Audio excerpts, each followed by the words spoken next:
एक बार गौतम बुद्ध अपने शिष्यों के साथ चलते हुए एक गांव में आए। उन्होंने अपने शिष्यों के साथ कुछ दिनों के लिए गांव में रहने का फैसला किया। यह खबर गांव में आग की तरह फैल गई कि गौतम बुद्ध उनके गांव आए हुए हैं।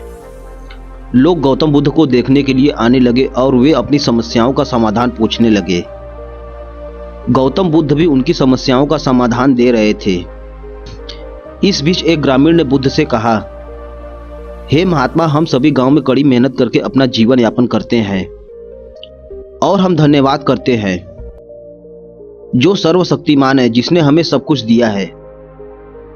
लेकिन हमारे गांव में एक व्यक्ति है जो कोई काम नहीं करता है और अपनी गरीबी के लिए सर्वशक्तिमान को हर समय दोषी ठहराता है। वह हमेशा भगवान को कोसता है और गाली देता रहता है। अगर हम उसे रोकने की कोशिश करते हैं तो वह हमें भी गाली देना शुरू कर देता है।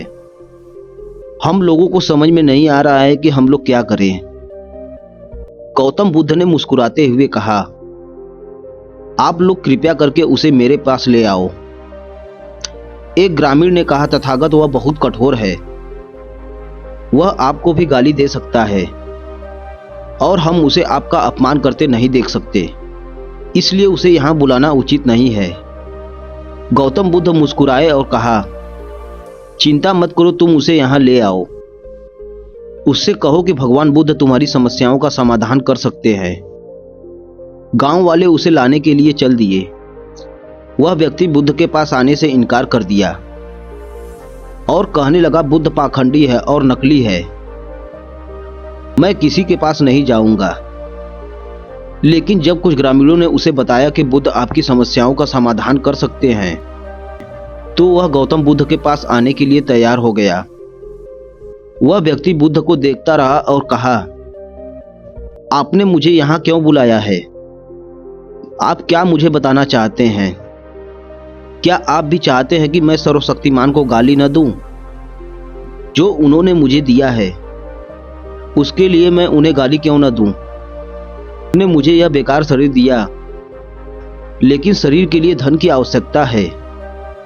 शक्तिमान ने मुझे पैसे क्यों नहीं दिए? मुझे इस बेकार शरीर के साथ क्या करना चाहिए? अगर आप मेरी पैसों की समस्या को हल कर सकते हैं तो ठीक है, अन्यथा अपनी बोरी पैक करें और इस गांव से बाहर निकलें। मुझे पता है कि सभी भिक्षु नकली होते हैं। बुद्ध उसकी बात को सुनकर गुस्सा होने के बजाय मुस्कुरा रहे थे। गौतम बुद्ध ने उस व्यक्ति से कहा, मेरे दोस्त, मैं न तो आपसे ईश्वर में विश्वास करने के लिए कह रहा हूं और न ही आपको उस पर विश्वास न करने के लिए कह रहा हूं। किसी व्यक्ति के सुख दुख का कारण उसका अपना कर्म है, इसलिए यदि आप कड़ी मेहनत करते हैं तो किसी और को कोसने की बजाय आपके पैसों की समस्या हल हो सकती है। बुद्ध की बात सुनकर वह आदमी क्रोधित हो गया और कहा, मुझे आपके व्याख्यान की आवश्यकता नहीं है। आप मुझे एक पाखंडी की तरह दिखते हैं।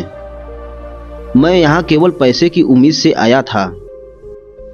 आप बताओ, क्या आप मेरी पैसों की समस्या हल कर सकते हैं कि नहीं?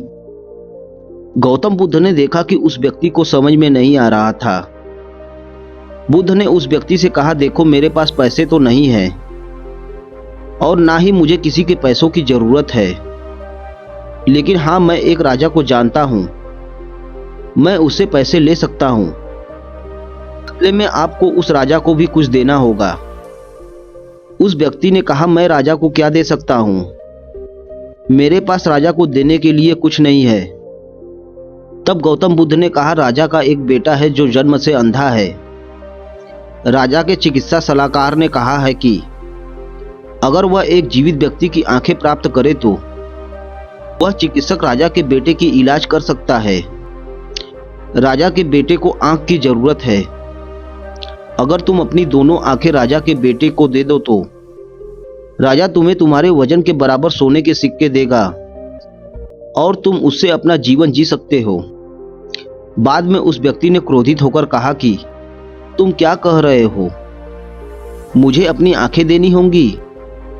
मैं अपनी आंखें किसी को नहीं दूंगा। आदमी ने कहा, हाँ, मुझे पैसों की जरूरत है, लेकिन इसका मतलब यह नहीं है कि मैं पैसों के लिए अपनी आंखें बेचूंगा। अगर मेरी पास आंखें नहीं होंगी तो मैं पैसे का क्या करूंगा? अगर दोनों आंखें नहीं दे सकते हो तो कम से कम एक आंख तो दे सकते हो। तुम्हारी एक आंख की भी मैं तुम्हें राजा से तुम्हारे वजन के बराबर सोने के सिक्के दिला सकता हूं। उस आदमी ने कहा, क्या तुम पागल हो गए हो? मैं सोने के सिक्के के बदले अपनी एक आंख भी नहीं दूंगा। मेरी आंखें अनमोल हैं। मैं अपनी कीमती आंखें कैसे बेच सकता हूं? गौतम बुद्ध ने कहा, अगर आपको पैसे चाहिए तो राजा को कुछ देना होगा। वह आदमी ने कहा, आप कृपया करके इस मामले को छोड़ दें। मैं किसी भी कीमत पर अपनी आंखें बेचना नहीं चाहता। यह सुनकर बुद्ध ने कहा, अभी कुछ क्षण पहले आप अपने शरीर को बेकार कह रहे थे, लेकिन अब आप यह कह रहे हैं कि आपकी आंखें कीमती हैं। आपकी आंखें आपके शरीर का एक छोटा सा हिस्सा है। अगर आपकी आंखें अनमोल है तो आपका शरीर कैसे बेकार हो सकता है? गौतम बुद्ध की इन शब्दों को सुनकर उस व्यक्ति की आंखों में आंसू आ गए। वह गौतम बुद्ध के पैरों में गिर गया और रोने लगा। बुद्ध ने उसे उठा लिया और कहा कि मेरे दोस्त, प्राकृतिक ने हमें यह अनमोल शरीर दिया है, लेकिन अधिकांश लोग इसे अनदेखा करते हैं और खुद को कोसते रहते हैं। कुछ क्षण पहले आप सोच रहे थे कि आपका शरीर बेकार है, लेकिन अब आप यह सोच रहे हैं कि आपकी आंखें अनमोल है। वास्तव में मनुष्य को जो कुछ भी मुफ्त में मिलता है वह उसकी कीमत नहीं समझता है, लेकिन हमें प्राकृतिक का आभार होना चाहिए कि उसने हमें यह अनमोल शरीर दिया है, जो सभी जीवित प्राणियों में सबसे अच्छा है। खुद को कोसने के बजाय परमात्मा को धन्यवाद देना चाहिए कि आपको इतना खूबसूरत बनाया है। दुनिया में ऐसे बहुत से लोग हैं जिनके पास आंखें तो हैं लेकिन देख नहीं सकते, लेकिन फिर भी वह परमात्मा को धन्यवाद देते हैं। आपके पास तो आंखें हैं, आपके पास तो सब कुछ है। प्रकृति ने आपको जैसा बनाया है उसको खुद को स्वीकार करना चाहिए और उसके लिए परमात्मा को धन्यवाद देना चाहिए। दोस्तों, आशा करते हैं कि कहानी से आपको जरूर प्रेरणा मिली होगी। कहानी को यहीं समाप्त करते हैं। मिलते हैं नए वीडियो में एक और प्रेरणादायक कहानी के साथ। धन्यवाद।